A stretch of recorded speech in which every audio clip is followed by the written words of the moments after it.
Hey everybody, thanks for joining us on our late night coverage here with severe weather that we're watching across the Midwest and the Great Lakes. I'm Chief Meteorologist Leslie Hudson, and we are still watching a storm system that has all the potential and all the makings to produce some pretty nasty weather. We've already seen several rounds of severe thunderstorms, and there has been some damage in the Midwestern and Great Lakes states. And as we head through these early morning hours, it's technically Thursday on the East Coast.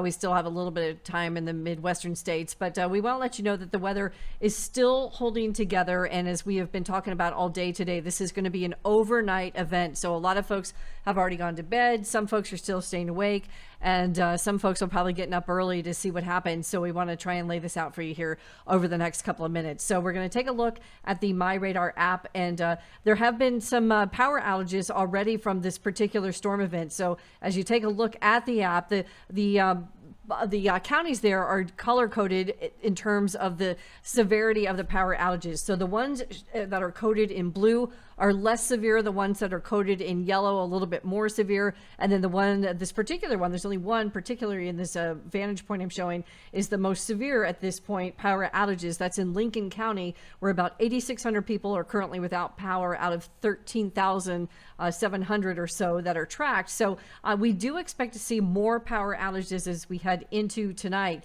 And as you can see that the storms, especially in Oshkosh, just now moving into Oshkosh, there has been some pretty strong storms. I've been following the National Weather Service chat, and they've been talking about this particular cell that's moving over Oshkosh right now. And there is some very, very heavy thunderstorm activity. A thunderstorm warning is upgoing and ongoing until 12:15 a.m. Eastern time. And of course, that's just about, what's my rough math there? 6 minutes, I think. But there is still, that's Eastern time. And you can see that a severe thunderstorm warning is in effect for storms that were located just 6 miles east of Lake Poygan to near, Napawin, and I apologize if I am saying that incorrectly, moving towards the southeast at 20. The particular hazards in this one are 60-mile-per-hour winds, and of course some tree damage is possible, seeing some uprooted tree as well, because that's been one of the signatures with these storms tonight. So let me pull this back out, and you're going to see all those heat advisory warnings down to the south. That's a huge chunk of heat advisories that have been ongoing across the eastern part of the country. But I wanted to look over here across the Delmarva, because they too have also been dealing with some pretty nasty weather tonight, and still dealing with some power outages here in the DC area. Let's take a look here. This is in Fairfax County, of course, the one of the most populous counties, and that's at 13,000 people affected out of 427,000 that are being tracked. So that's still a good chunk of change in Fairfax, which of course is the big major county there. And then as we even zoom in a little tighter, you can see some of those storms are just now moving offshore. So the weather should be improving. Manassas, you might see a little bit of that. There's some residual storms moving through your area as well. And then just a quick scan down into the Virginia, Richmond area. Well to your west, there's some storms. And then we've got a couple of power outages here too. Just about 600 people, a little under that, of 21,000 tracked. So the storms are definitely firing tonight. Our major concern has been up in here and the Great Lakes and in these Midwestern states, where the Storm Prediction Center earlier today issued a 4 out of 5, a moderate risk. So as we look at the live sweeping radars, we're still seeing some signatures here of what is a line that's coming together. So I talked about this at our last update, where I was concerned that these storms are going to stack up, and here they are. They're starting to stack up very nicely here. Some early indications of some rotation, and I was dissecting some of these before we came on this live stream. We'll go ahead and take a quick peek here and see what's going on. And some of these storms have been in excess of 60,000 feet in the atmosphere. So these guys are really, really tall. The storms are lasting in duration for multiple lengths of time here. So, we get concerned when we see these long-lived storms with this risk of this severe weather. So as we head into, I think, the next hour or so, we're going to be watching this particular line of weather that has, again, that signature of the storms that have been in the neighborhood of 55 to 60,000 feet in the atmosphere. And I'm trying to, pardon me while I'm sitting here trying to fumble around here. The software, there we go. Software was being a little uncooperative earlier this evening, but that's what I wanted. And then let me zoom in a little bit here, and then I'll go back over. So you can see that's overshooting 60,000 feet. So that is a massive, massive storm. And that's not overshooting cloud tops there. That's not the cloud tops. And I apologize. Yep, I think it's I accidentally hit the track button by accident. But those are some pretty tall storms. Let me do this and that'll realign it. There we go. And you can see that 60,000 feet in the atmosphere. So the magenta you see there is a weak hail core that is also developed here in the last couple of scans. So it's right here.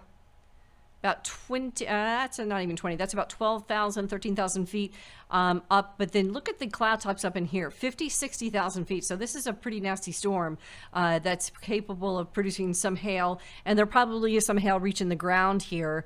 And this particular cell, let me double check. Don't see an ongoing warning for them, but there has definitely been several areas in this region of the country that I've been concerned with some of the high winds and some of the hail that's possible. I'm going to switch this over to a cumulative radar site, and you can see really nicely how this is all coming together. So the problem is, a lot of people have gone to bed. We've been talking about this on social media. Meteorologist Mike Linden's been great about getting you guys updated throughout the day today. I've been trying to keep you guys updated at night. The problem is everybody is starting to turn their phones off and unplug from technology, and this is when the storms are really starting to ramp up. So many times when we get these long-lived events and people say, oh, it came out of nowhere, it didn't necessarily come out of nowhere. We've been talking about it, but people went to bed and didn't get the notification. So before you shut off your technology, there's not many people watching right now. I understand that. Some people will come back in early tomorrow morning, maybe 3, 4, 5 in the morning. That's why we're doing this. A lot of people come back and watch these live streams. You've got to make sure that you're watching this, because this is going to last for multiple hours. So even though we're doing a live stream now at midnight Eastern time, this is going to be ongoing till 4, 5, 6 in the morning Eastern, and of course an hour behind if you're in Central. So this will be a multi-hour event, and folks that get up early, that have to get up, have early jobs, this will still be ongoing, and this is going to be, complicate the commute is what I was trying to say for folks that are trying to get out tomorrow morning. So keep that in mind. And if this turns out to be a derecho type event, this will be a long-lived wind event. So the Storm Prediction Center, as I mentioned, had this at a moderate risk today. They were concerned about the overnight. We are seeing these storms line up, and we could see some of these storms escalate into some pretty intense storms. I do think the larger concern at this point, watching the radar as I have all night, is going to be the wind event, the hail event. Let me scrub that back just a bit, by the way, and we'll take a quick peek here, because I think that this particular model has done a pretty decent job. This is the HRR. This is one of my favorite models, the HRR. It's R, 3 R's. It's a high resolution model. So, as I scrub this forward, as we look through the overnight, you can see everything, moving over Lake Michigan, and we start to see some of those storms fire, and those magentas, again, that's where the hail is going to be pretty prevalent.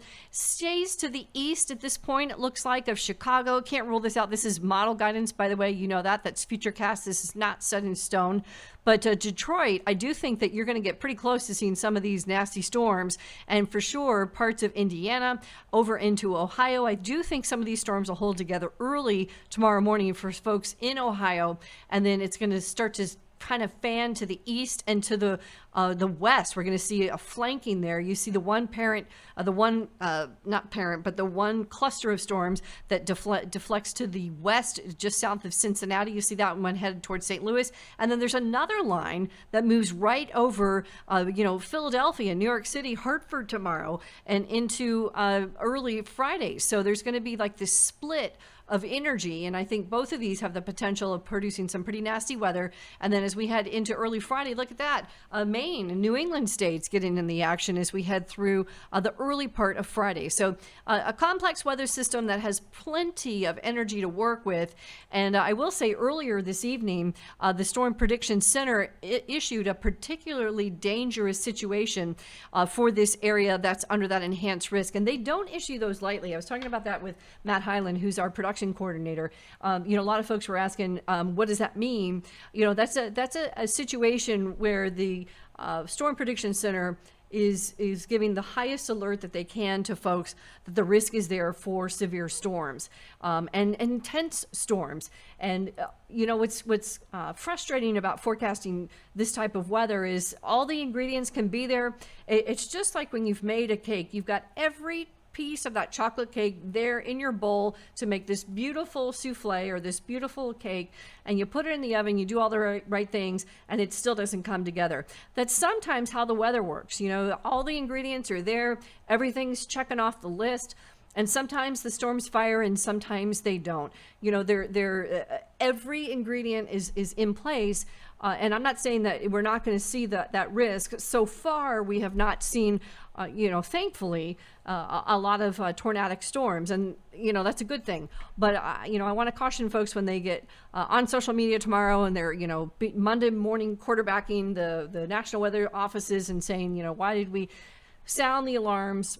Remember, this is still an ongoing situation. There are still multiple hours to go here, and the storms are still holding together. And I do think we are going to see more wind damage tonight and more power outages tonight, especially as we head into tomorrow. So not only that, as I mentioned, there's multiple areas that will be dealing with heavy rain, 4 to 5 inches, maybe even up to 7 inches in some of those localized areas. And as you look at the storm reports, we've had several tornadoes that have touched down in parts of Wisconsin tonight. And there's been multiple hail reports, and that risk is still there as we head through these next couple of hours. So please keep that in mind and be safe before you completely turn off technology for tonight and call it an evening, because the weather doesn't follow clocks, doesn't follow maps, doesn't follow the National Weather Service. With all the guidance in place, there still can be surprises even with all the technology at our fingertips. So quick look at the map as we head through tonight and tomorrow.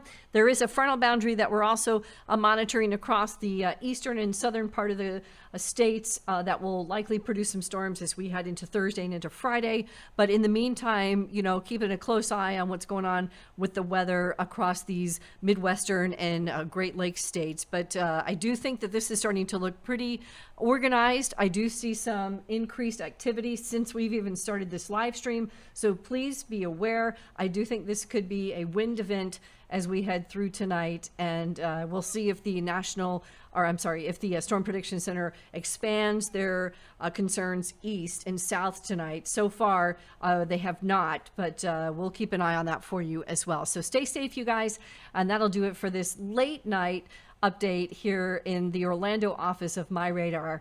We appreciate you guys watching, and thank you for your support, and we'll see you here tomorrow. For now, I'm Chief Meteorologist Leslie Hudson. Stay safe.